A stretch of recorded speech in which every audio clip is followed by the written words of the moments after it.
Bueno, egun ondan hori, kursoko lehenengo artezkaritza batzordeari hasiera emango dutzagu. Eta, bueno, lehenengo puntuen 2024ko maiatzaren 22an izandako batzarraren akta onaizteko proposamena dekogu. Ezer esaterik ez badekogu, aho batez onartutzat emango genduke. Ez dau, beraz, aho batez onartuta.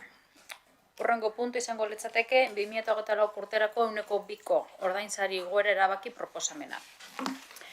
Deialdiagaz batera joan jatzue txostena, eta gainontzeko udaletzean eta gainontzeko artezkaritza batzordetan ekarri dugun moduan, langileen 2ko soldataren igoera dakargu, legeak, errege legeak bere dekretuan adierazten eta baimentzen dauen moduan. Beraz, erabaki proposamena izango litzateke lehenengoa ekainaren 26ko 4/2024 errege lege dekretuan xedatutakoarekin batera, lan kontratuko langileen oinarrizko ordainsariak eta ordainsari osagarriak 2 handitzea, 2024ko urtarrilaren 1 aurrera, 2023ko abenduaren 31an indarrean zeuderen aldean.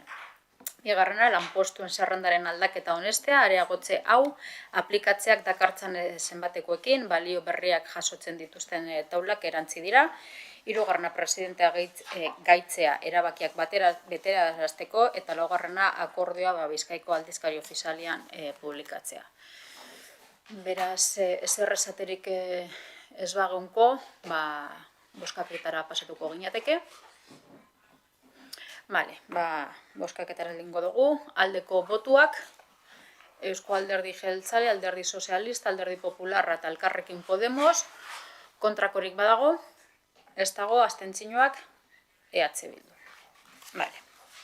Beraz, puntua onartuta geratzen da, eta hurrengo atalera joango ginateke, presidente Andrearen informazio puntura.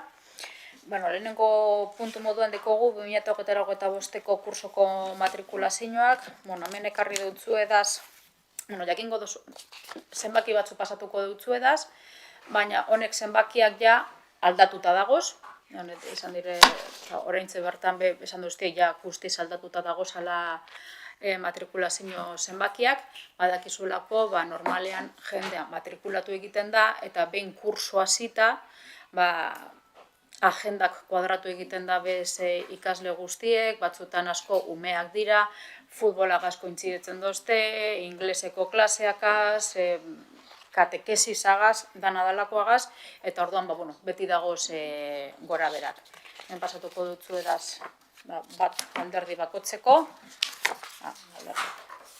horret dire deko guzanak, baina, esandakoa aldatu dira, eta oraintze bertan pasatu duzti horri bat, zenbakiak ja aldatuta, zin izan dut euki denpora ja gaurko datuekaz eukiteko, eta honen...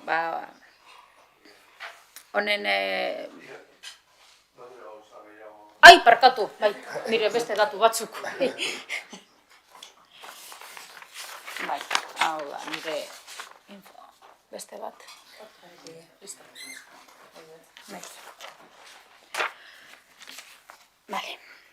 Eta orduan,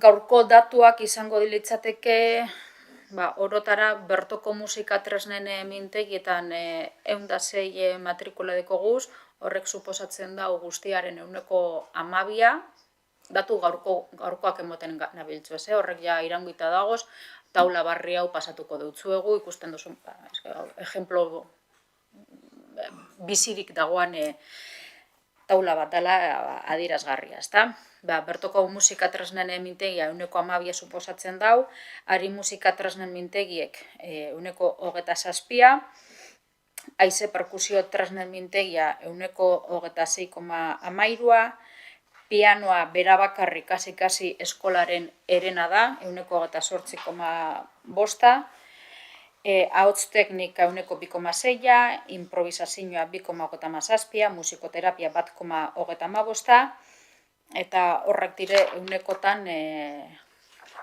100-korik handienak edo errelevantenak matrikulazioaren inguruan, esan dakoa. Orain dagoz gora berak, itxaron zerrendak ere orain dabiltze danak mobitzen, eta bizirik dagoan tauladan. Vale? Beraz, matrikulazioaren inguruan, ez dekot besterik esateko, ez dakite pregunterik edo deko zuen.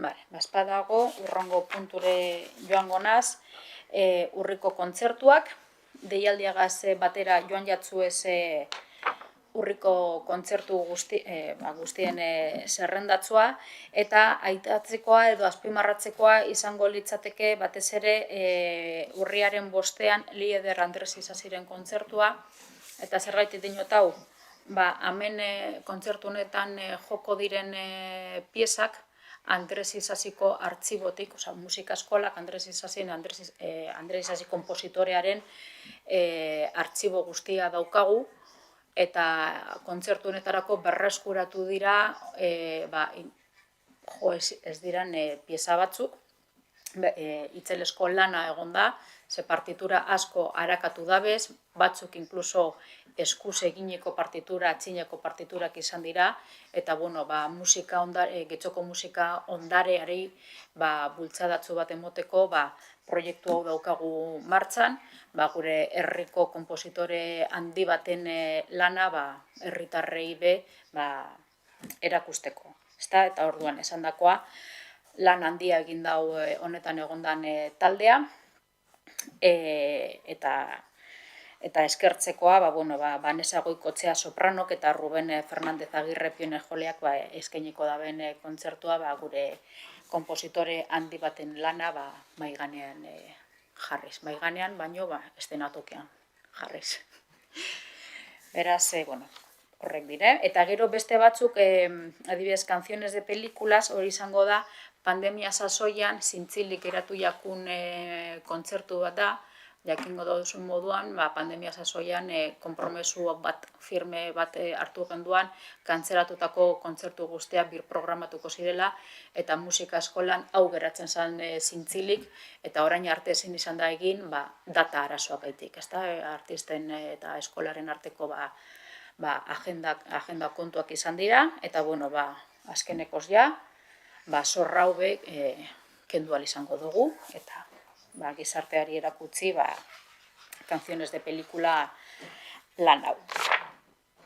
Gero, informazio puntuan ez daukagu beste ezer, baina aurreratu gura dutzuet aurreko artezkaritza batzorde baten maiatzean uste dut indika sistema martxan jarriko genduala iragarri genduan, prestaketa lan guztiak ja egin doguz, zagutzen dozu Einika edo barriro azalduko dutzuet.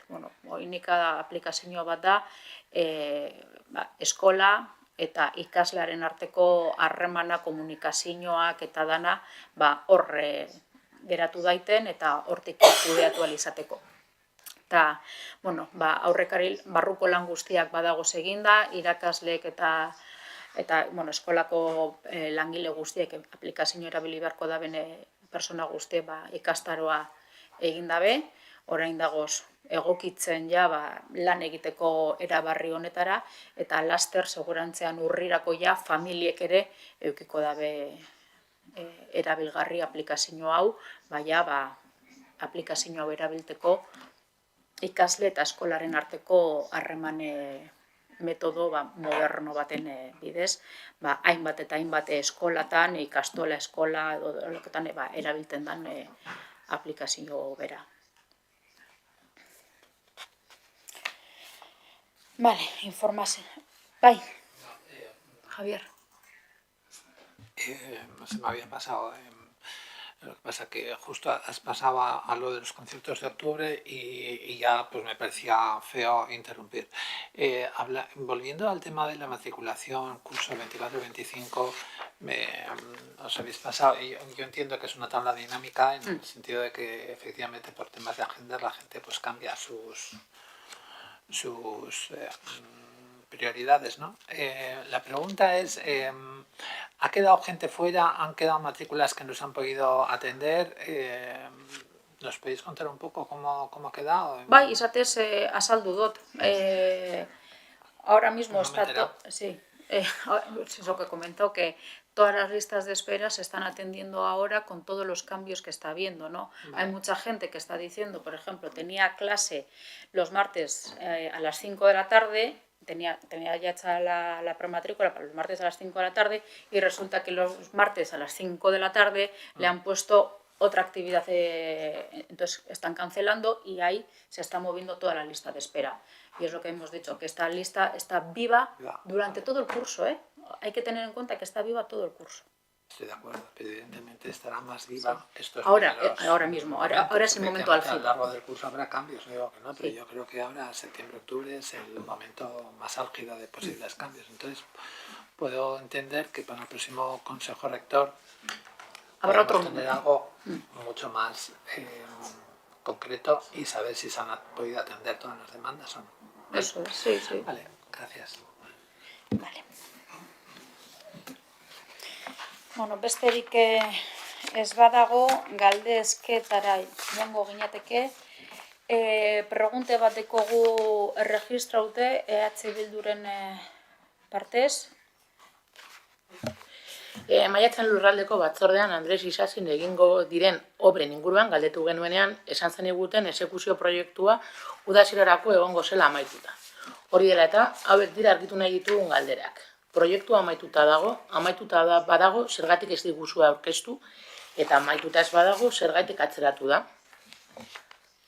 Bueno, zuri precisamente erantzun deutzut aurreko artezkaritza batzordean.